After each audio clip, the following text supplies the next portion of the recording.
things, we know the booth comes first, before the gourd. The booth is before the gourd.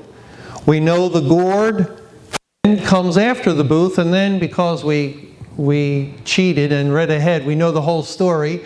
We know that the gourd is going to wither and go away, or it will no longer provide the shadow. It will, I guess the withered vine would still be there, but it will no longer provide any kind of relief or comfort to Jonah. And we know that after the gourd withers away, what will remain? The booth. The booth. The booth is first. The booth is there the whole time the gourd rises. And after the gourd withers, the booth remains. So those are some things that we know. I'm sorry, Robert, I'm going to have to put your watch back here. I'm going to knock it off the podium. Enough room. But here's some questions we have as we read this account. What does the gourd represent? Why did God smite it with a worm? Why did Jonah's grief intensify after it withered? Why did Jonah have pity for the gourd? Why does God say he did not labor nor make it grow? Why the reference to come up in a night, perished in a night? And literally, in the Hebrew text, that is son of a night, and if I'm going to say something literally, I should write it down. It's son of a night, and also the son of a night, it perished. The word son, in other words, is in the text that we don't see in the King James. And so we have a lot of questions. And the first thing I think we can look at is the fact that this was a plant. You know, we know the Bible is not like any other book. If you read any other book and it speaks of plants and things, it means plants and things of that nature. The Bible is a spiritual book, and God uses types and figures. Men as trees. The wicked are like the troubled sea. Christ is a rock. And on and on and on. And as we find all these kinds of statements in the Bible, we develop a biblical vocabulary. And that's one of the reasons why we do the types and figures that we've done and continue to do. It helps each of us, when we can see how God defines the word spiritually, to develop our biblical vocabulary. So what happens, children? That's one thing I'm sorry about, that we don't have more children that have been coming. But we have some. I'm grateful for them. But when children are learning a language, they learn English, they learn vocabulary words. Why learn vocabulary words? Well, because then you can pick up a book. And as you read a book, you're going to have understanding of what's being said. You're going to know the meaning that the writer of the book is trying to get across. Well, one of the biggest problems with people when they try to read the Bible is they think, because they learn their vocabulary in the world school, they learn English, they learn the meaning of words, they maybe even have a degree in grammar and English, that means they can understand what the Bible is saying. Well, you can understand the words on one level, but not on another level, because it's written in the spiritual realm. And in order to understand the spiritual meaning, you have to develop a spiritual vocabulary, which occurs when we find out what this word represents. Jesus spoke in parables to help us learn how to understand the Bible. It's the primary reason that Christ constantly spoke in parables.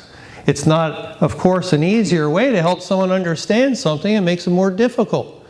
And yet he spoke that way to teach the listener, to teach the reader and the hearer, this is how you come to the Bible, this is how it must be understood.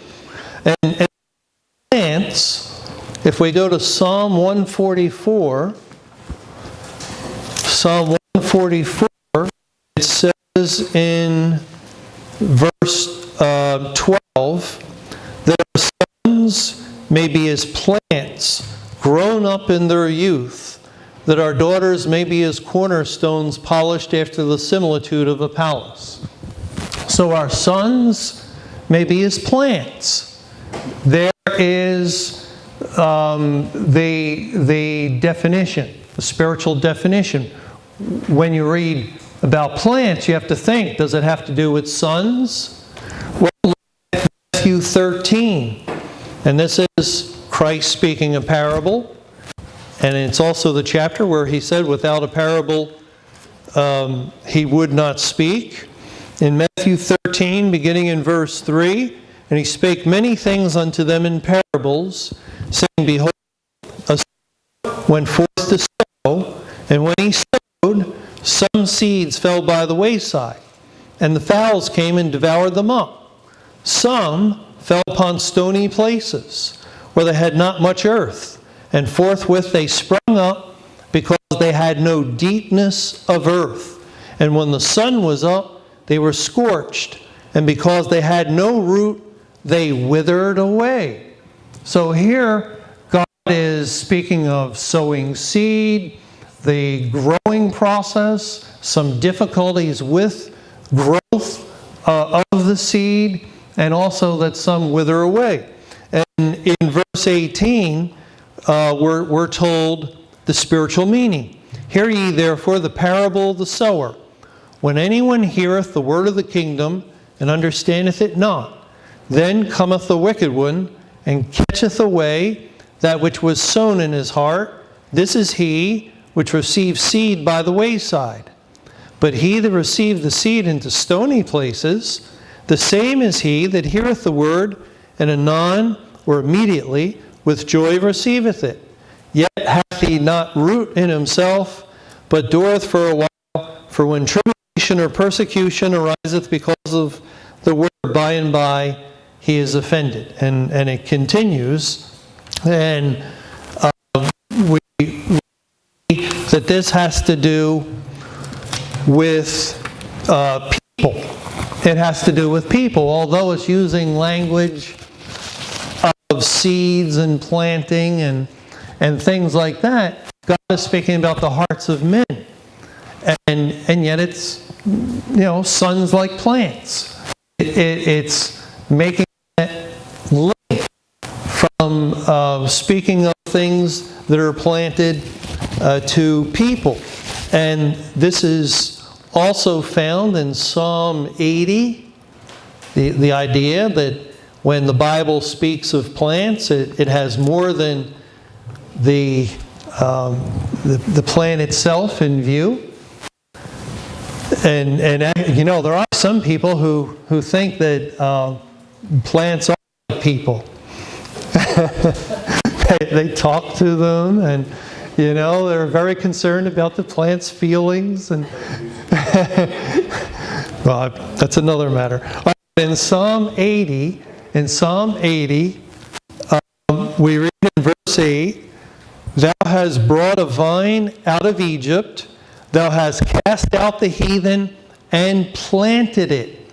Thou preparest room before it, and didst cause it to take deep root, and it filled the land. The hills were covered with the shadow of it, and boughs thereof were like the goodly cedars. Now our plant in Jonah 4 gave shadow. So here God is speaking of a vine that came out of Egypt. What would that vine be? Well, who also came out of Egypt? Israel came out of Egypt, and it was planted. Now, the problem here and why it would not be the Lord Jesus is because in verse 11, I'll start reading from there. She sent out her boughs unto the sea, and her branches unto the river. Why hast thou then broken down her hedges, so that all they which pass by the way do pluck her? The boar out of the wood doth waste it, and the wild beast of the field doth devour it. Return, we beseech thee, O God of hosts, look down from heaven, and behold, and visit this vine, and the vineyard which thy right hand hath planted. So Christ planted it, but it's not Christ himself. It's what he planted, which would be Old Testament and the congregations. And it goes on to say in verse 16, and this is why we know it's not Christ. It is burned with fire. It is cut down. They perish at the rebuke of the countenance. Remember, God planted two vineyards or two plants that grew and multiplied. And we read about the one in Matthew chapter 21 in the New Testament, where there was a vineyard and God sent them servants and prophets, and they despised them and killed them, and finally he sent the son, and they killed the son, and then God took that vineyard and gave it over to other husbandmen.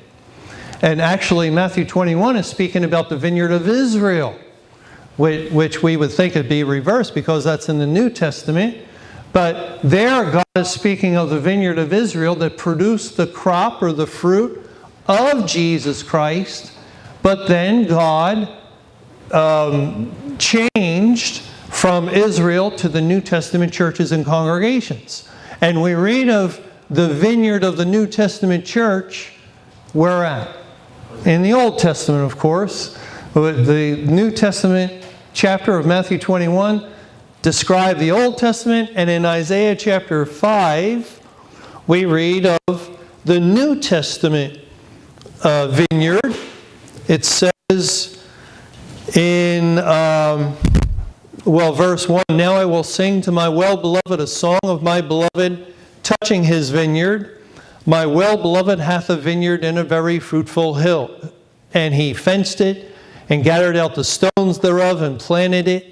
And there again, he planted it, just as the vine of Egypt was planted. He planted it with the choicest vine and built a tower in the midst of it, and also made a winepress therein. And he looked that it should bring forth grapes, and it brought forth wild grapes. And now, O inhabitants of Jerusalem, and men of Judah, judge, I pray you, betwixt me and my vineyard. What could have been done more to my vineyard that I have not done in it? Wherefore, when I looked that it should bring forth grapes, brought it forth wild grapes. And now, I will